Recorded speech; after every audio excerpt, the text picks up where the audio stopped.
செந்தில் பாலாஜி அவர்களுக்கு ஜாமீன் வழங்கப்பட்டது. இது மிகுந்த மகிழ்ச்சியான ஒன்று.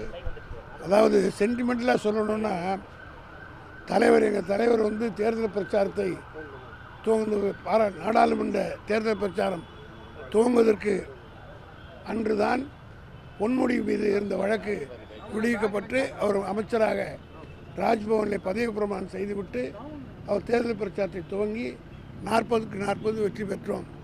அதே போல் இன்றைக்கி டெல்லிக்கு போகிறாரு. முதல் முறையாக முதலமைச்சரான பிறகு டெல்லிக்கு செல்கிறார். பல கோரிக்கைகளாக தமிழ்நாட்டு மக்களுக்காக பல கோரிக்கைகளோடு டெல்லி செல்லுகின்ற முதலமைச்சருக்கு இன்றைக்கு காலையிலே செந்தில் பாலாஜி விடுவிக்கப்பட்டிருக்கிற செய்தி கிடைத்திருக்கிறது.